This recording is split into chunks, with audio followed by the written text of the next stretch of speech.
내가 자랑하는 복음. 마틴 로이드 존슨. 3장 올바른 진단. 이로 말미암아 내가 또 이 고난을 받되 부끄러워하지 아니함은 내가 믿는 자를 내가 알고 또한 내가 의탁한 것을 그날까지 그가 능히 지키실 줄을 확신함이라. 디모데후서 1장 12절. 디모데후서 1장 12절을 읽을 때 우리가 기억해야 할 것이 있습니다. 바울이 몸을 아끼지 않고 복음을 전했으며 또한 고난을 당했기에 나이보다 늙은 사람이 되었다는 사실입니다. 그는 당시 문명화된 세계로 알려진 여러 도시에 많은 교회를 세웠습니다. 그는 위대한 사역을 시작했지만 네로 황제 당시 감옥에 갇혀 이러지도 저러지도 못하는 처지가 되었습니다. 디모데는 바울의 목숨이 바람 앞에 촛불 같음을 직감했습니다. 바울은 디모데에게 기운을 내라고 말하지 않았습니다. 디모데의 시선을 복음으로 향하게 함으로써 그에게 용기를 북돋아 줍니다. 사실상 바울은 자신의 복음을 전하다 감옥에 갇히게 되었다고 말합니다. 내가 또 이 고난을 받되 부끄러워하지 아니함은, 그의 고백은 자신이 단순히 복음을 부끄러워하지 않는다는 뜻이 아닙니다. 모욕을 당하지 않았다는 뜻이기도 합니다. 그는 지금 공경이나 불행이나 시련에 처한 것이 아닙니다. 그와 정반대입니다. 그는 반여의 부정으로 강한 긍정을 나타내는 고고법이라는 수사적 표현을 쓰고 있습니다. 고고법의 또 다른 신뢰는 로마서 1장 16절에서 볼 수 있습니다. 그는 여기서 내가 복음을 부끄러워하지 아니하노니 라고 말합니다. 이 말의 참뜻은 나는 복음을 크게 기뻐한다. 나는 복음을 매우 자랑스럽게 여긴다 라는 것입니다. 우리도 부정어법을 사용하여 진술의 효과를 기할 때가 덜어 있지 않습니까? 최상급을 사용하지 않더라도 부정어법을 써서 최상급을 나타내는 것이 영어 표현 양식의 특징입니다. 나는 부끄러워하지 않는다는 말은 나는 멋멋을 대단히 자랑스럽게 여긴다 라는 뜻입니다. 여기서 사도가 말하는 바가 바로 그것입니다. 나는 시련에 처한 것도 아니고 공경에 처한 것도 아니다. 나는 복음을 전할 때 올바르고 지혜롭지 못한 것은 아닌지 의문을 품지 않는다. 그와 정반대다. 내가 이루 말할 수 없이 행복한 것은 내가 믿는 자를 내가 알고 또한 내가 의탁한 것을 그날까지 그가 능히 지키실 줄을 확신하기 때문이다. 앞서 살펴보았듯이 복음은 인간으로 하여금 뜻밖의 모든 일에 맞설 수 있게 합니다. 복음은 특정한 기질이나 철학이 아닙니다. 복음은 알 수 있고 정의 내릴 수 있으며 굴복해야 하는 계시입니다. 바울은 디모데에게 나의 나된 것은 내가 복음을 믿고 신뢰했기 때문이라고 말합니다. 그는 디모데에게 이 사실을 일깨워 줍니다. 디모데야, 너는 내게서 들은 이 바른 말을 본받아 지키고 그것을 붙잡아 절대적으로 확신해야 한다. 내가 너에게 가르쳐준 진리를 잘 간직하면 너는 가치 있게 여기는 모든 것의 보호를 받게 될 텐데 그러면 너는 평안해질 것이다. 잘 간직하지 않으면 너는 지금도 그러하지만 소심해지고 겁을 먹고 깜짝 놀라고 전전긍긍하게 될 것이다. 이것이 위대한 사도의 핵심 논증입니다. 그의 논증은 오늘날 복음을 사람들에게 적극적으로 권고할 수 있는 토대가 될 것입니다. 복음을 적극적으로 권고한다는 말에 주목하십시오. 제 말을 오해하지 않기를 바랍니다. 제가 강단에 선 것은 일종의 세일즈맨이나 교회 대리인으로 여러분의 후원을 받아 교회를 발전시키기 위해서가 아닙니다. 오히려 그와 정반대입니다. 제가 이 자리에 선 것은 하나님만이 여러분에게 주실 수 있는 복에 관해 말씀드리기 위해서입니다. 복음이 전 세계 모든 사람에게 주겠다고 약속한 이 위대한 선물 때문에 복음을 권고하는 것입니다. 앞서 살펴보았듯이 우리가 이 복음을 믿는 것은 권위가 있기 때문입니다. 그 권위가 계시의 권위이기 때문입니다. 우리가 성경에서 읽는 내용을 논외로 한다면 하나님에 관해서는 아무것도 알 수 없습니다. 제 말은 궁극적인 의미에서 그렇다는 것입니다. 그러므로 우리는 자신의 이성을 신뢰하든지 성경에 굴복하든지 양자택일해야 합니다. 사도는 이를 다음과 같이 표현합니다. 너희 중에 누구든지 이 세상에서 지혜 있는 줄로 생각하거든 어리석은 자가 되라. 그리하여야 지혜로운 자가 되리라. 이 말은 만약 여러분이 성경에 철저히 굴복한다면 어리석은 자로 치부될 것이라는 뜻입니다. 많은 이들이 이렇게 말할 것입니다. 저 친구 왜 저래? 외계에서 왔나? 책도 안 읽나? 과학에 대해서는 일자무식인가? 아직도 저 캐캐먹은 성경 메시지를 믿는다고? 그들이 어떻게 말하든 내버려 두라고 바울은 말합니다. 1세기 사람들도 그렇게 말했지만 사도는 성경에 굴복하는 것이 지혜로운 자가 되는 유일한 길이라고 말합니다. 성경에 굴복하십시오. 그러면 참된 지식을 얻을 것입니다.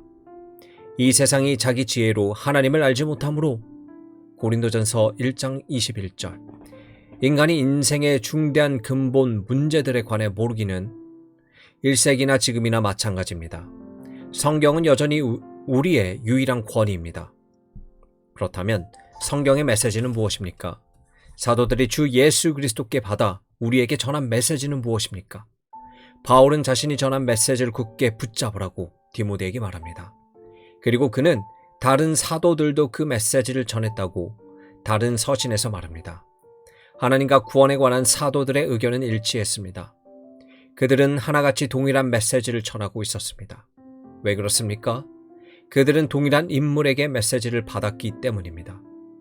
그것은 바울이 디모데 후서 1장 8절에서 우리 주를 증언함이라고 일컫는 것입니다. 이는 우리 주님에 관한 증언, 곧 사도에게 전해진 메시지를 뜻합니다.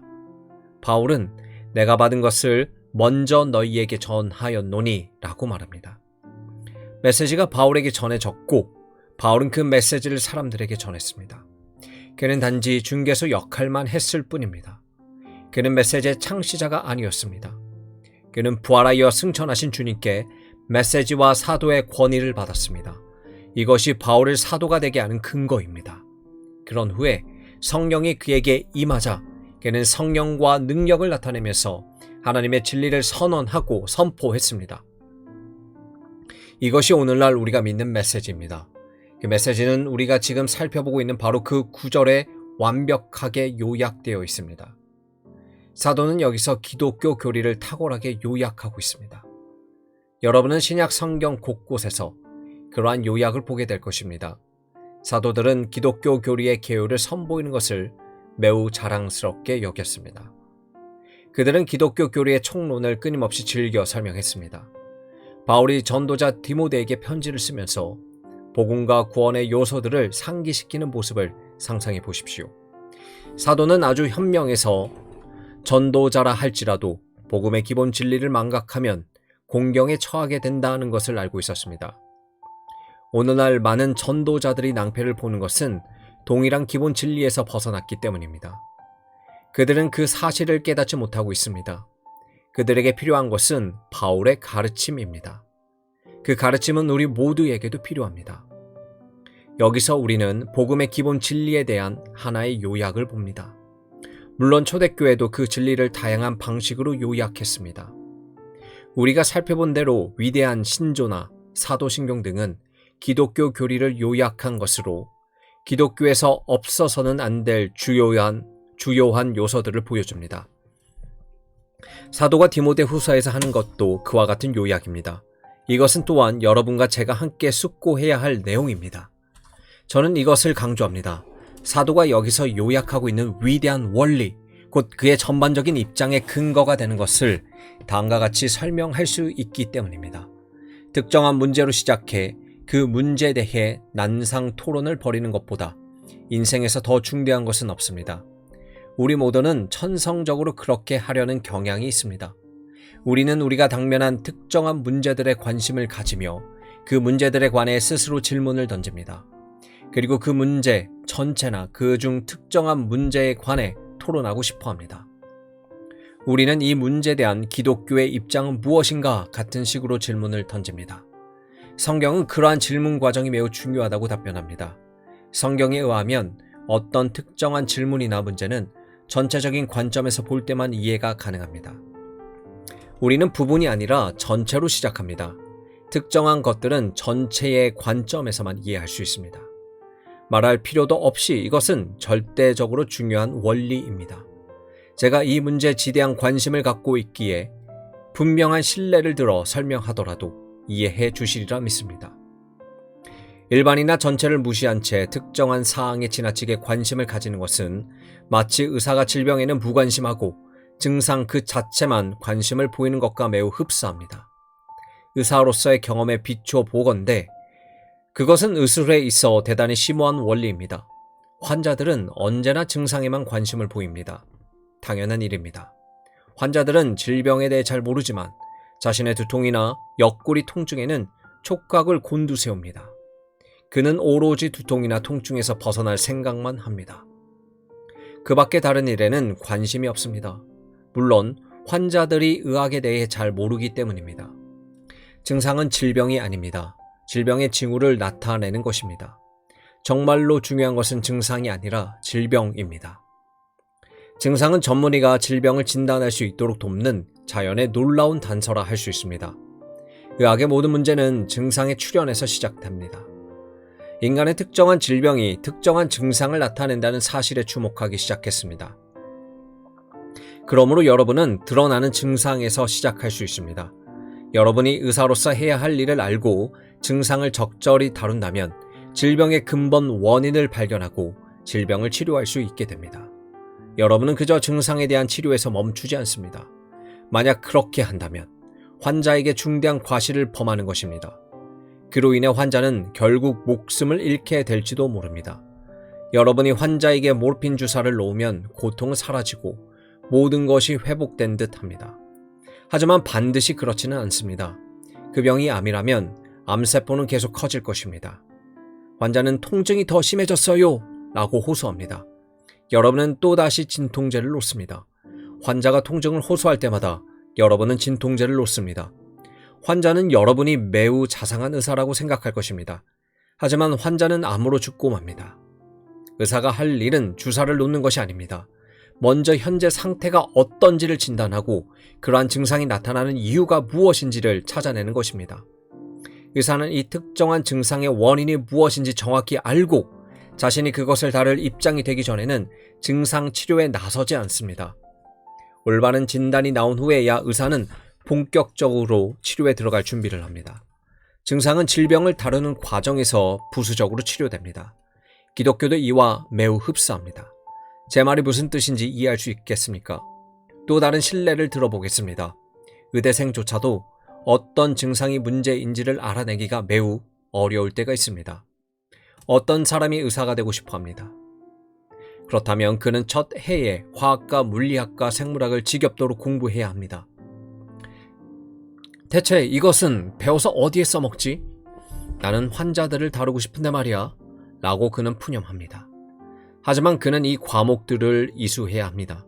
그런 후에 적어도 한 번쯤은 거쳐야 할 관문이 있습니다.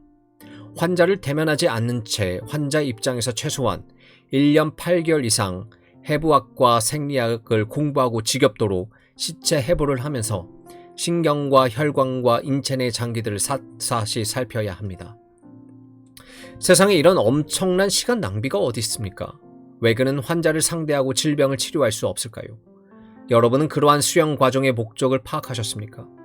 만약 여러분이 해부학과 생리학 및 기타 필수 과목에 대한 기본 지식을 쌓지 않으면 생명과 약품 등의 작동 원리 및 화학과 심지어 물리학의 원리에 대해 웬만큼 알지 못하면 여러분은 훌륭한 의사가 될 수 없습니다. 여러분이 먼저 지식으로 무장해야 비로소 치료와 관련된 모든 일들을 시작할 수 있습니다. 만약 해부학을 모른다면, 해부학적 구조가 어떻게 작동하고 기능을 발휘하는지 모른다면 올바른 진단과 증상 판독은 어렵습니다. 여러분은 처음으로 돌아가 모든 과정을 착실히 밟고 나서야 비로소 전문가답게 특정 부분이나 문제들을 다룰 수 있습니다. 지금까지 살펴본 것은 복음의 가르침이 무엇이며 사도 바울이 이 특정한 시점에서 디모데에게 주는 가르침이 무엇인지를 보여주는 완벽한 예증입니다. 사랑하는 여러분, 인생의 크고 작은 문제들은 전반적인 문제라는 관점에서 살펴볼 때 이해가 되는 법입니다. 어떤 사람이 고민스러운 표정으로 제게 오더니 왜 이런 일이, 왜 제게 이런 일이 일어나는 거죠? 라고 묻습니다. 그런데 만약 제가 그 자리에서 답변을 준다면 저는 영적으로 돌팔인 의사인 셈입니다. 어떤 사람이 제게 와서 선생님은 그리스도인이자 교회 목사입니다. 저를 좀 도와주세요 라고 합니다. 저로서는 그가 바라는 대로 도울 수 없습니다. 저는 먼저 그 사람이 그리스도인지 아닌지를 알고 싶습니다. 만약 그가 그리스도인이라면 어떤 식의 처방을 내려 그를 도울 수 있을지 곧바로 합니다. 그리스도인이 아니라면 그가 그리스도인이 될 때까지 저는 실질적인 도움을 줄 수 없습니다. 질병의 원인을 파악하기 전에 증상만 치유할 수는 없습니다. 그가 복음이 제시하는 상과 죽음과 영원에 대한 전체적인 관점을 받아들이지 않는 한 저로서는 그 특정한 문제의 답을 줄 수 없습니다. 이것은 중대한 문제입니다. 오늘날 사람들은 특정한 것들을 걱정합니다. 지금 세계는 온갖 도덕적 문제들과 그 밖의 문제들이 산적해 있습니다. 정치적, 사회적으로 공경에 처해 있습니다. 그렇게 된 한 가지 주된 원인은 우리가 첫 번째 원리들을 망각했고 기본적인 성결 조건을 잊어버린 데 있습니다. 우리는 나무를 보느라 숲을 놓치고 있습니다. 그 결과 우리는 아주 그릇된 길로 가고 있습니다. 한 가지 신뢰를 들어보겠습니다. 이른바 도덕적 일탈과 청소년 범죄라는 전반적인 문제입니다. 사람들은 위원회와 각종 왕립위원회를 구성해 문제 원인을 파악하고 조사에 들어갑니다. 예전에는 그러한 문제 원인을 가난의 탓으로 돌렸지만 지금 풍요 등의 탓으로 돌립니다. 하지만 그들은 근본적인 문제를 제기하지 않기 때문에 매번 시행착오를 범합니다. 우리가 지금 제기할 문제는 이것입니다. 인간은 무엇인가? 사람은 왜 그렇게 행동하고 싶어 하는가? 이것들이야말로 근본적인 질문입니다. 하지만 우리는 그러한 질문들과 대면하지 않습니다. 서둘러 특정 문제로 향하기 때문입니다. 우리는 근본 질문으로 돌아가야 합니다. 여러분은 대부분 다음과 같이 묻습니다. 이 세상은 무엇이 잘못되었는가? 이 질문에 답하기에 앞서 저는 여러분으로 하여금 다음과 같은 질문을 즉시 하도록 해야겠습니다. 세상은 무엇인가? 세상은 어디에서 왔는가? 세상이 창조된 목적은 무엇인가? 그리고 인간과 그의 행동과 그릇된 행실에 관한 여러분의 구체적인 질문에 답하기 전에 저는 여러분이 저와 함께 또 다른 질문들을 직시할 것을 당부합니다. 인간은 무엇인가? 인간이 창조된 목적은 무엇인가? 인간은 이 세상에서 어떤 역할을 하는가? 인생이란 과연 무엇인가? 제가 생각하는 바는 이렇습니다. 현대의 전반적인 비극, 현대인의 전반적인 혼란은 현대인이 지나치게 서두르는 데서 옵니다. 현대인은 동전을 넣으면 물건이 나오는 자동 판매기와 같은 것을 원합니다. 동전 하나를 넣으면 원하는 것이 여러분 앞으로 나오기를 원합니다. 우리 모두는 극도로 성급합니다. 하지만 우리는 잠시 멈추고 생각해야 합니다. 복음이 여기 이 세상에 있는 것은 무엇보다도 인간에게 바로 멈춰 생각하라고 촉구하기 위해서입니다. 온갖 문제에 대한 답은 기성품처럼 즉각 주어지지 않습니다. 복음은 인생에 대해 조목조목 계산해 놓은 지침이 아닙니다. 복음은 전체를 바라보고 위대하고 심오한 관점입니다. 여러분의 특정한 질문과 문제는 이 전체라는 관점에서만 다룰 수 있습니다. 지금까지 저는 사도가 디모데에게 설명한 것을 제 나름대로 설명해 보았습니다. 바울은 디모데에게 이렇게 말하고 있습니다. 디모데야, 첫 번째 원리로 돌아가라. 나와 내 죽음과 앞으로 일어날 일을 생각하지 마라. 근본으로 돌아가라. 주님께로 그분과 그분이 행하신 모든 일과 그분이 하신 모든 말씀으로 돌아가라. 돌아가 거기 머문다면 너는 결코 공경에 처하지 않을 것이다. 근본으로 돌아가는 것만이 유일한 길입니다. 따라서 감옥에 갇혀 곧 사형에 처해질 사람으로 하여금 내가 또 이 고난을 받되 부끄러워하지 아니함은 내가 믿는 자를 내가 알고 라고 고백하게 만드는 요인이 무엇인지 이해하고자 한다면 우리는 다음과 같은 중대한 질문으로 시작해야 합니다. 인생은 무엇인가? 세상은 무엇인가? 인간은 무엇인가? 그 모든 것은 무엇에 관한 것인가? 저는 문제 전체가 무엇인지에 대한 합의가 이루어진 다음에 특정한 문제를 논하겠습니다. 먼저 우리는 다음과 같이 중요한 질문에서 시작합니다. 우리가 몸담고 사는 이 세상과 인생은 무엇인가? 셰익스피어는 이 질문에 관해 이렇게 말했습니다. 세상 모두가 하나의 무대요. 모든 남녀는 배우일 뿐. 그들은 무대에 등장했다가 퇴장한다. 그리고 일생 동안 다양한 역할을 해내는데 나이에 따라 7막으로 나뉜다. 그리고 인생의 7막을 거치면 이렇게 끝이 납니다. 이렇듯 우여곡절로 가득했던 인생살이를 마감하는 7막에 이르면 제 이막에 어린아이처럼 망각만이 존재할 뿐 이빨도 다 빠지고 눈도 침침하고 게다가 입맛도 없으며 사는 게 더럽기만 하다. 셰익스피어의 말은 옳습니까? 인생은 그런 것일까요? 만사가 그런 것일까요? 갓난아기로 인생을 시작해 7단계를 거치면서 힘겹게 인생을 마친 후 결국에는 무로 돌아가는 것일까요? 그것이 인생입니까? 그것이 세상입니까? 그것이 인간입니까? 만약 그렇다면 지금 일어나고 있는 특정한 문제들에 대한 저의 전체적인 답변은 그러한 관점에 달려 있습니다. 여러분은 제게 폭탄에 대해, 전쟁에 대해, 절도와 강탈과 비행에 대해 묻습니다. 그러한 질문에 대한 답변은 저의 전체적인 관점에 의해 결정될 것입니다. 위에서 언급한 셰익스피어의 시구가 진리이고 그것이 오늘날 대다수 사람들이 견지하는 진리라면 말입니다. 이 진리대로라면 필연적인 결과가 딱 하나 있습니다. 그것은 현대인들의 혼란입니다. 저는 그 이유를 다음과 같이 설명하고자 합니다. 그렇다면 인생관이 무엇입니까? 분석해보면 결국 두 가지 관점으로 압축됩니다. 이른바 비성경적 관점과 성경적 관점입니다. 먼저 세계, 삶, 인간, 죽음 너머의 세계 등 모든 것에 대한 중대한 문제들을 살펴봅시다. 비성경적 관점은 당연히 사색에만 기초합니다. 순전한 사색, 그저 인간의 말, 인간의 생각, 인간이 제시하는 이론일 뿐입니다. 앞서 살펴보았듯이 모든 것이 이성에 기초하고 있습니다. 이로 인한 결과는 다음과 같습니다. 사람들은 이 세계가 실제로 우연히 생긴 것이라고 합니다. 저는 이런 주장을 비웃지 않습니다. 하나님은 제가 그렇게 하는 것은 금하십니다. 천지창조는 매우 진지하게 다루어야 할 주제이기 때문입니다. 세상은 말 그대로 어쩌다 생겼으며 순전히 우연의 산물이라는 견해가 있습니다.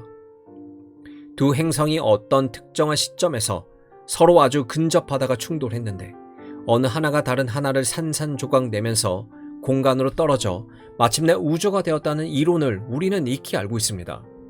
어쩌다 생긴 일, 우연? 잠시 진화론에 대한 이야기를 하겠습니다. 진화론이 내리는 결론은 모든 것이 어떤 커다란 힘으로 설명할 수 있다는 것입니다. 그 힘은 인격체가 아닌 이해력이나 분별력이 결여된 비인격적 힘입니다. 베르그송은 그것을 생명의 비약이라고 일컬었지만 그것은 힘에 불과합니다. 진화론은 이것이 전부입니다. 진화론은 이 모든 것이 이 힘이 작용된 결과라는 주장일 뿐입니다. 그것이 바로 비성경적 관점의 핵심입니다. 물론 비성경적 관점의 변형들은 무수히 많지만 결국은 하나로 귀착됩니다. 이러한 비성경적 관점의 설명은 불충분합니다. 궁극적인 기원에 대해서는 설명하지 못하기 때문에 수용할 수 없다고 생각합니다. 방금 말씀드린 두 행성에 관한 이야기를 들을 때면 과연 그 별들은 어디에서 왔을까 궁금해집니다. 혹은 최초의 가스 같은 것이 있었다는 이야기를 들을 때면 그 가스는 어디에서 생겼는지 질문합니다. 이에 대해 진화론자들은 입을 다뭅니다. 그들은 궁극적인 기원에 대해 잘 알지도 못하고 적절하게 설명하지도 못합니다. 하지만 그뿐이 아닙니다. 이 이론들은 우리가 직면하는 사실과 현상을 설명하기에는 너무도 불충분합니다. 자연의 질서를 보십시오. 이른바 자연의 법칙과 사계절의 순환과 같은 놀라운 규칙성을 보십시오. 동식물과 그 밖의 자연이 펼치는 설계와 그 모든 것을 보십시오. 자연계의 대칭성과 완벽함을 보십시오. 힘, 어쩌다 생기는 일, 우연, 그리고 진화론으로는 이러한 현상을 설명하지 못합니다. 피조세계는 너무나 완벽하고 아름답고 뛰어납니다. 제가 생각하기로 반박할 여지가 없는 또 다른 주장을 소개하고자 합니다. 그것은 자연에서 발견하는 미묘함과 놀라움, 그리고 균형입니다. 저는 인간의 눈으로 자연을 바라보기만 해도 창조주 하나님의 계심을 증명하고도 남는다고 늘 주장해 왔습니다. 인간의 눈은 이 사실을 분별할 수 있을 만큼 매우 정교할 뿐 아니라 섬세하고 민감한 기관입니다. 이 작은 기관이 거의 모든 면에서 우리의 삶 전체를 지배합니다. 이것이 과연 우연일까요? 아닙니다. 그러기에는 모든 것이 너무나 완벽합니다. 인간이 만들어낼 수 있는 그 어떤 것과도 비교할 수 없을 만큼 눈은 완벽한 도구입니다. 인간의 눈을 보면 어떤 위대한 지성, 어떤 위대한 설계자, 어떤 위대한 예술가를 떠올리게 됩니다. 하지만 그것은 과학자 제임스 진스 경이 인생 말년에 내린 결론을 제 나름대로 설명한 것에 불과합니다. 그는 만물의 배후에는 어떤 위대한 지성이 있다는 결론에 이르렀다고 말했습니다. 혹은 어떤 사람의 표현대로 그 하나님은 위대한 수학자이십니다. 자연의 단순한 사실들은 맹목적이고 기계적이며 지적 능력이 없는 힘으로는 설명할 수 없습니다. 우리는 맹목적 힘에 대해 무언가 알고 있습니다. 그것은 불이나 눈 사태 등과 같은 현상에서 확인할 수 있습니다. 맹목적 힘에 초래하는 결과는 무엇입니까? 질서입니까? 아닙니다. 재앙입니다. 이러한 설명으로는 불충분할 것입니다. 맹목적 힘에는 어떠한 의도가 있습니까? 라고 묻는다면 진화론자들은 없다고 대답합니다. 만약 여러분이 삶에 대한 전반적인 관점을 과학적 인본주의에 기초하고 여러분이 겪는 이런저런 문제들에 관해 해결책을 과학적 인본주의에서 찾기를 진심으로 바란다면 최고의 인문주의 과학자 중 하나인 줄리안 헉슬리 경의 말을 들어보시기 바랍니다.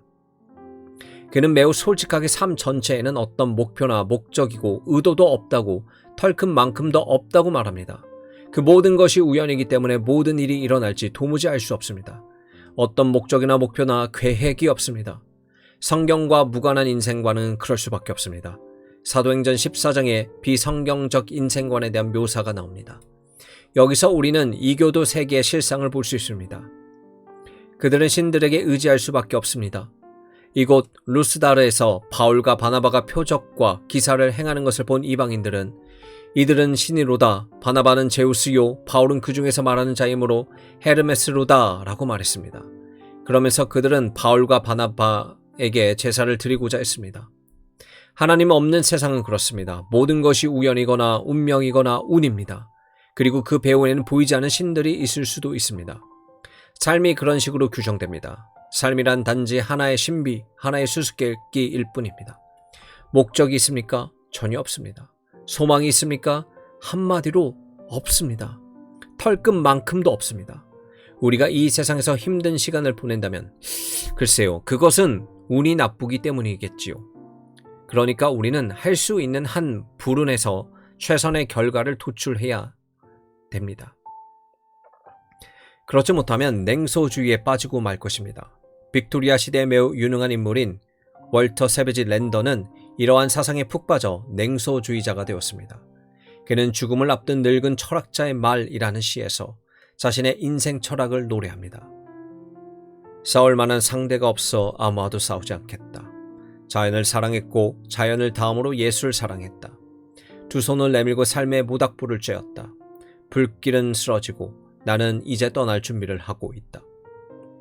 우리가 하나님 없는 인생, 성경의 계시가 없는 인생, 사도 바울이 곳곳에서 전한 이 하나님의 증거가 없는 인생을 산다면 결과는 위의 시처럼 됩니다.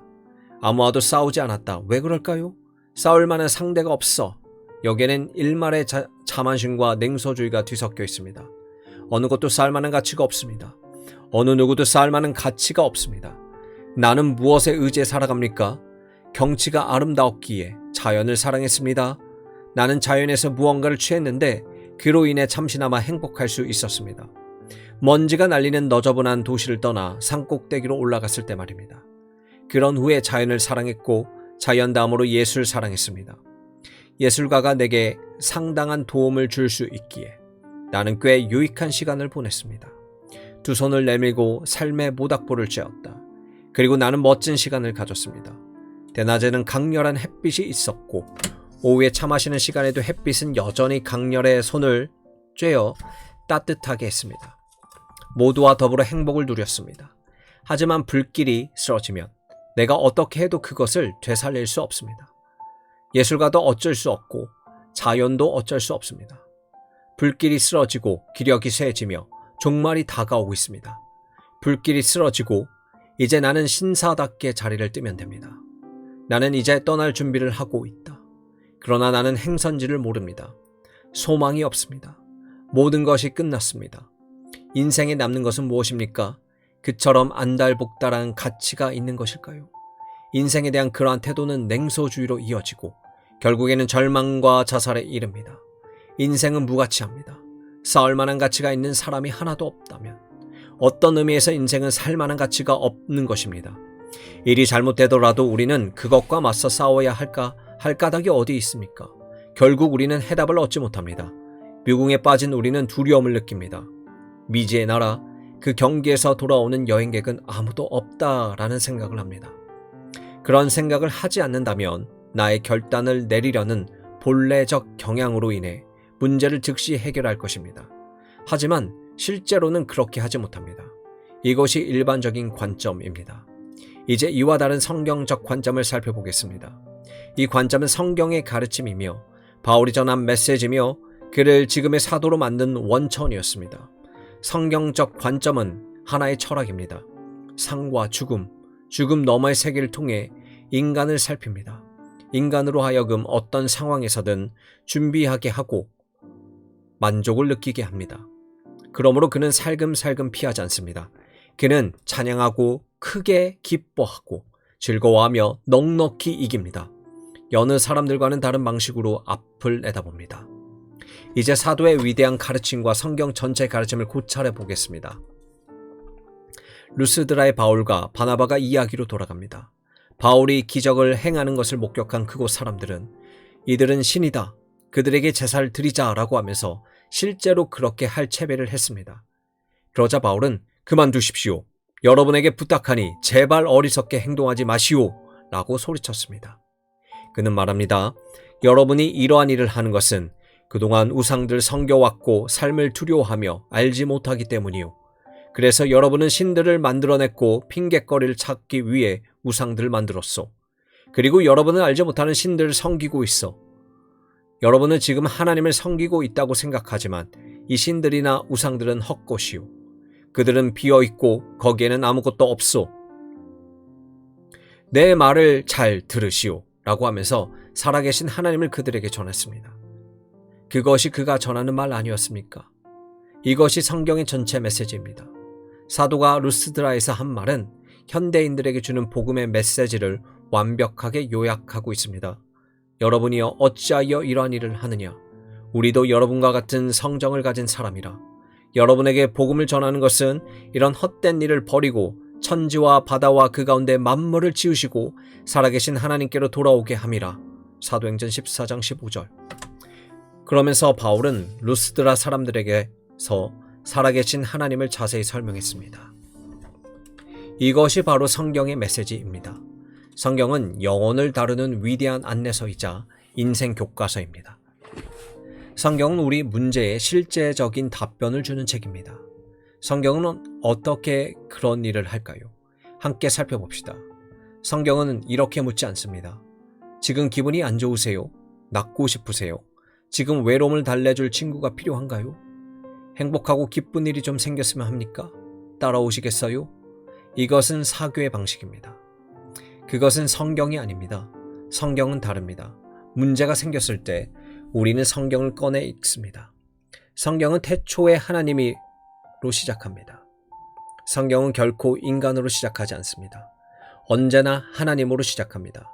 현대 세계는 인간으로 시작해서 인간으로 끝나기 때문에 온갖 문제가 발생합니다. 결국 혼란과 무질서 가운데 끝납니다. 그러나 성경은 이 세상이 잠시 멈추고 다시 시작할 때까지, 하나님과 함께 다시 시작할 때까지는 소망이 없다는 핵심 메시지를 전합니다. 여러분이 하나님과 함께 시작하기 전에는 세상의 이치를 알 수도 없고 인간과 세상의 문제 및 인간의 문제를 그냥 내버려 둘 수 없기 때문입니다. 이 세상은 누가 지었습니까? 성경은 하나님이라고 말합니다. 태초에 하나님이 천지를 창조하시니라. 그런데 성경은 하나님의 실제와 존재에 대해 논하지 않습니다. 성경은 선언하고 주장할 뿐입니다. 몇몇 기독교 철학자들이 여러 세계를 거쳐오면서 하나님의 존재를 증명하려고 애썼습니다. 그들의 시도가 특별히 문제될 것은 없습니다. 그들의 노력은 기존의 그리스도인들에게는 큰 도움이 되겠지만 그로 인해 불신자들이 회심할 가능성은 매우 희박해집니다. 그들의 시도는 눈여겨볼 만합니다. 하지만 여기서 그 문제를 상세히 다룰 생각은 없습니다. 몇 가지 논증 중에 하나는 제가 앞서 소개한 바 있습니다. 그것은 자연으로부터 논증으로 이 세계를 누군가가 설계했고 질서를 부여했다는 것입니다. 이른바 우주론적 논증입니다. 그러나 다른 논증들도 있습니다. 이를테면 원인 없는 원인에 관한 논증입니다. 모든 결과는 원인이 있으며 하나의 원인은 다른 원인의 결과가 됩니다. 여러분이 원인을 계속해서 추적하다 보면 마침내 원인 없는 원인이라는 것에 이르게 됩니다. 그것이 바로 하나님입니다. 일종의 도덕적 논증이라는 것도 있습니다. 우리 모두는 사물의 상태가 나쁘다, 좋다, 더 좋다로 구분됨을 알고 있습니다. 하지만 나쁘다, 좋다, 더 좋다는 가장 좋다를 암시합니다. 그것은 어디에 있습니까? 이 세계에서는 찾을 수 없습니다. 인간에게서도 찾을 수 없습니다. 그것이 바로 하나님입니다. 그분은 궁극적 존재라고 할 수 있습니다. 지금까지 말씀드린 것이 하나님의 존재에 관한 논증들입니다. 철학자들이 논지를 펼쳤고 적어도 여러분이 하나님에 대해 생각할 수 있다는 바로 그 사실이 하나님이 존재하신다는 증거입니다. 이것이 이른바 존재론적 논증입니다. 하지만 이러한 논증들에 대해 염려하지 않아도 됩니다. 제가 말씀드리는 것은 그러한 논증들이 분부하고 필요에 따라 활용할 수는 있지만 그 논증들로는 충분치 않다는 점입니다. 궁극적 증거는 무엇일까요? 그것은 하나님 자신의 계시입니다. 성경이 이를 입증하고 있습니다. 하나님 자신에 관해 여러 가지를 말씀하셨고 역사를 통해 그것들이 사실임을 입증하셨습니다. 그것은 성경이 입증하는 사실입니다. 성경의 입장을 대략적으로 살펴보겠습니다. 성경은 궁극적으로 하나님에 관한 책입니다. 여러분은 말합니다. 그렇군요. 그런데 저는 성경이 인류, 왕과 왕비들, 탄생과 결혼과 죽음, 그리고 전쟁을 다룬 책으로만 알았습니다. 맞습니다. 여러분의 말은 조금도 틀리지 않았습니다. 그러나 모든 것이 배후에 하나님이 계십니다. 성경은 하나님에 관한 책입니다. 오랫동안 숙고하고 연구한 끝에 마침내 하나님에 대한 믿음에 이르렀다고 주장하는 책이 아닙니다. 그렇게 주장하는 것은 요즘 현대인들이 선호하는 이론으로 영적인 영역에 적용할 수 있는 순수한 이론, 진화론적 이론입니다. 성경의 저자들은 하나님이 말씀하셨다고 말합니다. 그들은 하나님이 도착하셨다라고 말하지 않습니다. 하나님이 말씀하셨습니다. 성경의 저자들은 하나님이 그들에게 하신 말씀을 우리에게 그대로 전합니다. 그들은 하나님이 삼위일체 하나님이라고 말합니다. 어떤 이는 이렇게 말합니다. 저런, 지금이 어느 시대인데 그런 말씀을 하십니까? 제가 목사님께 온 것은 고민이 있어 도움을 받을 수 있을까 해서입니다. 제 문제에 대해 답을 해주세요. 제 문제를 해결해 주세요. 그런데 목사님은 제게 삼위일체 하나님에 관해 말씀하실 건가요? 그의 말은 계속됩니다. 목사님은 지금 어떤 세상에서 살고 있는지 모르세요? 지금 세상이 어떤 세상인지 모르세요? 우리 현대인들은 복되신 성 삼위일체에 관한 난해한 신학에 느긋하게 몰두할 만큼 한가롭지 않습니다. 그렇지 않습니까? 제가 강단에 선 것은 이 말씀을 꼭 드리기 위해서입니다. 지금 이 순간 이 세상의 유일한 소망은 삼위일체 하나님이 계시다는 것입니다. 또한 이 세상이 유일한 세상은 아니며 우리가 이 세상에 관해 알 수 있는 모든 것이 진리의 전부가 아니며 그것도 매우 보잘것없는 진리라는 사실입니다. 우리의 지식을 초월해 성부, 성자, 성령의 삼위일체 하나님이 계십니다. 나중에 저는 여러분에게 이 위대한 교리에 대해 상세 설명할 수 있기를 바랍니다. 지금은 삼위일체 교리를 간단히 요약하겠습니다. 성경의 근본적인 입장은 성부와 성자와 성령 안에 한 분 하느님이 계시다는 사실입니다. 하나님은 우리에게 자신에 관한 것을 알려주십니다. 그분은 자신이 한결같으며 영원부터 영원까지 계시는 존재라고 말씀하십니다. 또한 그분은 영광스러운 존재라고도 말씀하십니다. 이는 그분이 절대적으로 완벽하시다는 뜻입니다. 너무나 영광스럽고 완벽하셔서 우리가 그 점에 대해 감히 생각조차 할 수 없다는 뜻입니다. 영광은 하나님의 근본적인 속성입니다. 그것은 입에 올리기에 황송하고 이루 다 형용할 수 없는 것입니다. 그분은 또한 거룩하신 분이십니다. 하나님은 거룩하시고 공평하시며 의로우신 분이십니다. 그분은 능력이시고 전능하시며 정권을 가지신 분이십니다. 그분은 지혜로우시고 모든 것을 아시는 분입니다. 그분은 사랑이시고 자비와 연민이십니다. 그분은 인간에게 이러한 것들을 가르쳐 주셨습니다. 그분은 자신들의 종들에게 오셔서 내가 주는 이 메시지를 사람들에게 전하라. 나 여호와는 이러이러한 하나님이다 라고 말씀하셨습니다. 그분 자신과 영광스러운 이 속성들을 계시하셨습니다. 제가 여기서 특별히 관심을 두는 한 가지가 있습니다. 하나님께서 어떤 계획과 목적을 갖고 계시다는 사실입니다. 여러분은 바울이 디모데에게 이 사실을 어떻게 언급하고 있는지 눈여겨보셨습니까? 바울은 말합니다. 그러므로 너는 내가 우리 주를 증언한가 또는 주를 위하여 갇힌 자 된 나를 부끄러워하지 말고 오직 하나님의 능력을 따라 복음과 함께 고난을 받으라.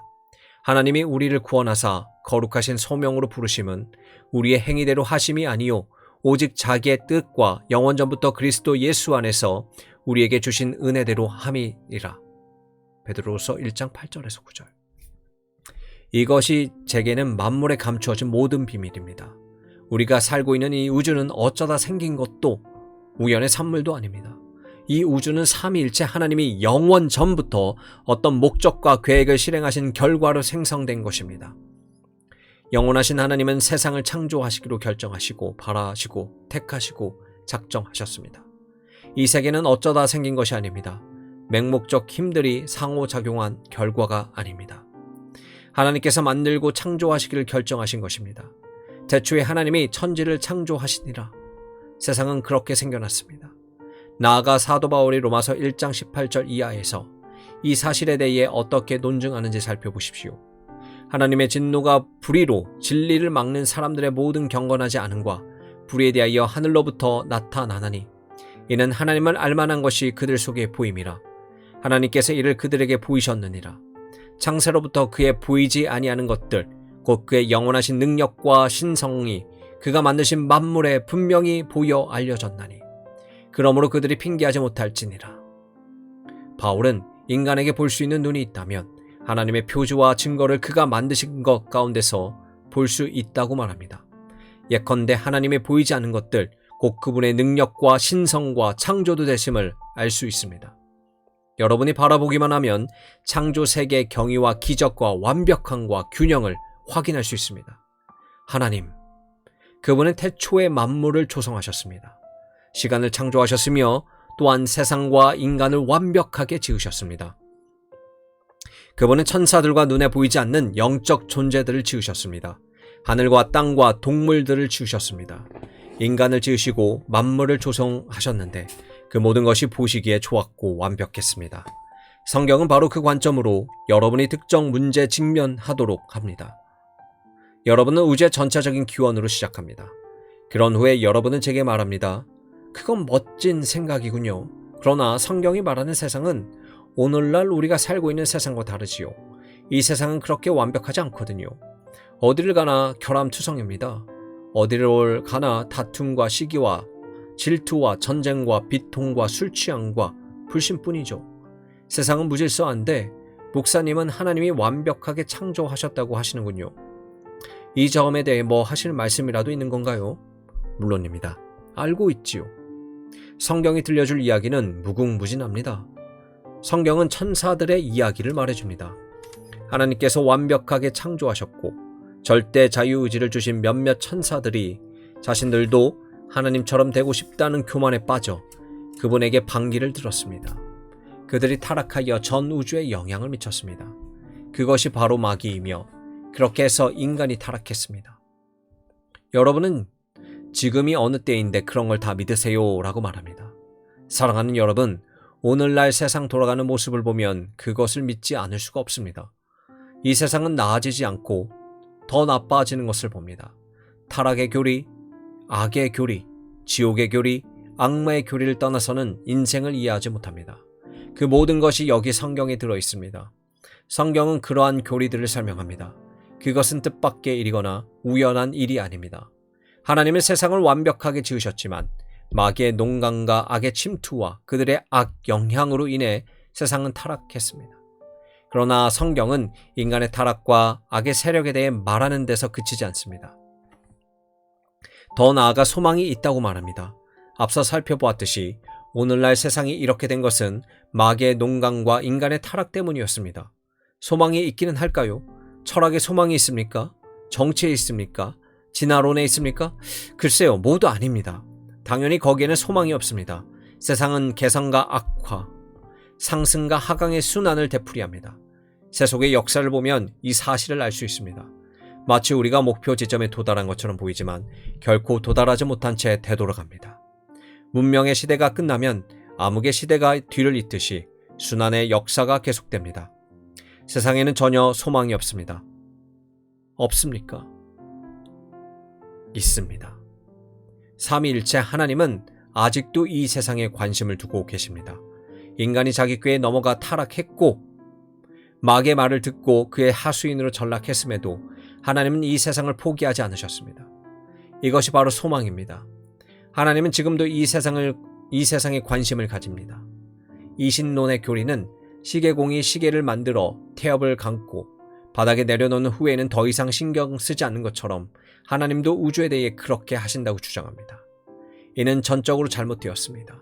하나님은 초월적인 존재일 뿐 아니라 내재적인 존재이기 때문에 세상 일에 관여하고 개입하십니다. 그뿐이 아닙니다. 성경은 창세기부터 요한계시록까지 하나님께서 지금도 세상을 다스리신다고 말합니다. 하나님은 세상을 포기하시기는커녕 오히려 관심을 두고 다스리시며 또한 행동하십니다. 그분은 자신의 섭리대로 일하지만 그 방식은 매우 일정합니다. 성경에서 종종 발견하는 중요한 표현이 하나 있습니다. 그것은 때가 참해입니다. 이 말은 무슨 뜻일까요? 그것은 하나님이 이 세상에 대한 뜻을 가지고 계시다는 뜻입니다. 마귀는 하나님의 뜻을 물거품으로 만들기 위해 애를 쓰지만 성공하지 못할 것입니다. 마귀가 잠시 성공을 거둔 적은 있습니다. 하나님은 자신의 무한한 지혜로 마귀에게 그러한 자유를 부여하셨습니다. 하나님이 왜 그렇게 하셨는지는 저는 모릅니다. 그러니 제게 묻지 마십시오. 저는 설명드릴 수 없습니다. 그것은 하나님의 의도였습니다. 하나님은 악을 허용하셨고 마귀를 허용하셨으며 또한 인간의 타락을 허용하셨습니다. 하지만 계속 허용하시지는 않으실 것입니다. 하나님은 지금도 이 세상에 관심을 두시고 지금도 흥미를 가지시며 지금도 개입하십니다. 이 사실을 어떻게 알 수 있습니까? 노아의 홍수나 갈대아 우르에서 이교도로 살아가던 아브라함을 부르신 것을 보십시오. 하나님은 아브라함에게 가서 말씀하셨습니다. 거기서 나오라. 내가 너를 열국의 아비로 삼고 국가를 일으키며 내게서 많은 자손이 나오게 하리라. 너로 말미암아 이 세상 전체에 영향을 끼치며 너와 너의 후손을 통해 마침내 이 세상을 구원하리라. 아브라함, 활동하시는 하나님, 그것은 아브라함이 증거한 것입니다. 아브라함은 자신이 구상하는 바가 있었다고 하지 않았습니다. 하나님께서 자신에게 찾아와 자신을 부르셨다고 말했습니다. 그리고 그는 유대인의 조상이 되었습니다. 유대인의 전 역사는 하나님 자신과 그분의 성품과 능력을 드러낸 위대한 계시일 뿐입니다. 유대인들을 보십시오. 그들의 승리를 보십시오. 그들은 어떻게 승리했습니까? 군사적 용맹 때문이었을까요? 아닙니다. 그들은 그들의 승리를 하나님의 공으로 돌렸습니다. 그들은 패배한 적도 있습니다. 무엇이 문제였을까요? 하나님을 잊었던 것입니다. 유대인의 전체 역사는 하나님의 관점에서 조명해야 합니다. 다시 말씀드리지만 거기에는 우리가 앞에서 다루었던 예언이라는 문제가 있습니다. 여기서 제가 내리고자 하는 결론은 이렇습니다. 우리가 인생의 문제를 파악하고 해결책을 찾을 때 가장 중요한 것은 두 가지 형태의 역사가 있다는 사실을 인식하는 것입니다. 하나님이 허용하시는 역사와 하나님이 창조하시는 역사가 있습니다. 인간이 자초한 실수와 공경 가운데서 만들어가는 역사와 하나님이 개입하시는 역사가 있습니다. 그것은 이스라엘을 통해 역사하시고 이스라엘과 대적한 나라들을 응징하시며 마침내 때가 참에 이 복되신 분 우리 구주 예수 그리스도 바울이 그렇게 언급하며 또한 디모데에게 의지하라고 권면하는 분을 보내신 하나님의 역사입니다. 하나님은 독생자를 이 땅에 보내셨습니다. 이것이 하나님입니다. 하나님의 역사입니다. 성경의 메시지에 따르면 이 두 역사는 계속되다가 결국에는 하나로 통합되면서 종말이 찾아옵니다. 이 세상은 우연이 아닙니다. 우연으로 시작했다가 우연으로 끝내는 것이 아닙니다. 아시다시피 폭탄이 세상의 종말을 초래하지는 않을 것입니다. 저는 그 이유를 지금 말씀드릴 수 있습니다. 이것은 저의 예언이기도 합니다. 저는 기독교의 전부를 걸고 말하지만 수소폭탄이나 원자폭탄이 투하된다고 해서 세상이 끝나지는 않을 것입니다. 지구의 종말은 하나님의 손에 달려 있습니다. 바울이 말하는 그날이 올 때까지 이 세상의 종말은 오지 않을 것입니다. 내가 믿는 자를 내가 알고 또한 내가 의탁한 것을 그날까지 그가 능히 지키실 줄을 확신함이라. 종말, 세상을 지은 하나님이 세상을 끝내실 것입니다. 그것도 완벽하고 영광스럽게 말입니다. 인간이든 동물이든 우주 전체든 죽음이 끝은 아닙니다. 우주 전체가 본래 완벽한 상태로 회복되면 거대한 중생이 일어나고 그때 하나님은 만물 위에 그리고 만물 안에 계실 것입니다. 이것이 제가 말하고자 하는 것입니다. 여러분은 이 관점에서 자신의 특정한 문제를 이해해야 합니다. 건강을 잃었습니까? 공경에 빠졌습니까? 사랑하는 사람을 떠나보냈습니까? 지금 여러분이 당면한 문제는 구체적으로 무엇입니까? 여러분이 만족스러운 답변을 원한다면 여러분의 문제를 종말론적 상황에 놓으십시오. 종말론적 상황, 그 상황으로 인해 하나님께 감사드립시다. 현세와 삶은 유일한 삶이 아닙니다. 이 세상 또한 유일한 곳이 아닙니다. 죽음은 끝이 아닙니다. 하나님은 만물을 다스리십니다. 하나님은 살아계십니다. 살아계신 하나님, 참되신 하나님, 유일하신 하나님, 그분이 만물을 친히 다스리십니다. 우리는 위대하고 능력 있는 사도 바울과 더불어 로마서 8장 18절을 자신 있게 말할 수 있습니다. 생각하건대 현재 고난은 장차 우리에게 나타날 영광과 비교할 수 없도다. 그러나 이 확신은 여러분이 이 메시지를 받아들이고 이 모든 진리를 수용해야만 얻을 수 있습니다. 만약 여러분이 성부, 성자, 성령, 하나님에 관한 복음 전체를 믿지 않는다면 삼위일체 하나님이 어떻게 세상과 인간과 그 밖의 모든 것을 창조하셨는지를 믿지 않는다면 그리고 복되신 삼위일체 하나님이 어떻게 지금도 흥미와 관심을 두고 계시는지를 믿지 않는다면 여러분은 이 복음이 주는 특별한 유익도 얻을 수 없습니다. 제가 오늘도 살아갈 용기를 얻는 것은 오직 복음 때문입니다. 하나님이 세상을 이처럼 사랑하사 독생자를 주셨으니 이는 그를 믿는 자마다 멸망하지 않고 영생을 얻게 하려 하심이라. 요한복음 3장 16절. 하나님께서 그리스도 안에 계시사 세상을 자기와 화목하게 하시며. 고린도후서 5장 19절. 여러분은 이러한 관점에서만 자신의 모든 문제를 해결하고 모든 질문에 대한 답을 얻을 수 있습니다. 정말 중요한 질문은 이것입니다. 여러분은 복음을 믿습니까? 여러분 자신으로 시작하지 마십시오. 원한다면 여러분 자신으로 시작하되 하나님의 관점에서 그렇게 하십시오. 하나님으로 시작하고 그분의 관점에서 자신을 살펴본 후에 계시 전체를 믿으십시오. 그러면 여러분은 영혼의 평안과 안식을 누릴 것입니다. 전혀 뜻밖의 해결책을 얻게 될 것입니다. 인생을 한결같은 태도로 바라보며 전체적으로 조망하게 될 것입니다. 그뿐만이 아닙니다. 여러분은 죽음을 통해 저 너머 영혼의 세계와 영원한 영광을 보게 될 것입니다. 복음을 믿으십시오. 이 바른 말을 본받아 지키십시오. 그러면 여러분은 이 위대한 사도의 대열에 합류하여 어떤 상황에서든 그와 함께 이렇게 말할 수 있을 것입니다. 내가 또 이 고난을 받되 부끄러워하지 아니함은 내가 믿는 자를 내가 알고 또한 내가 의탁한 것을 그날까지 그가 능히 지키실 줄을 확신함이라.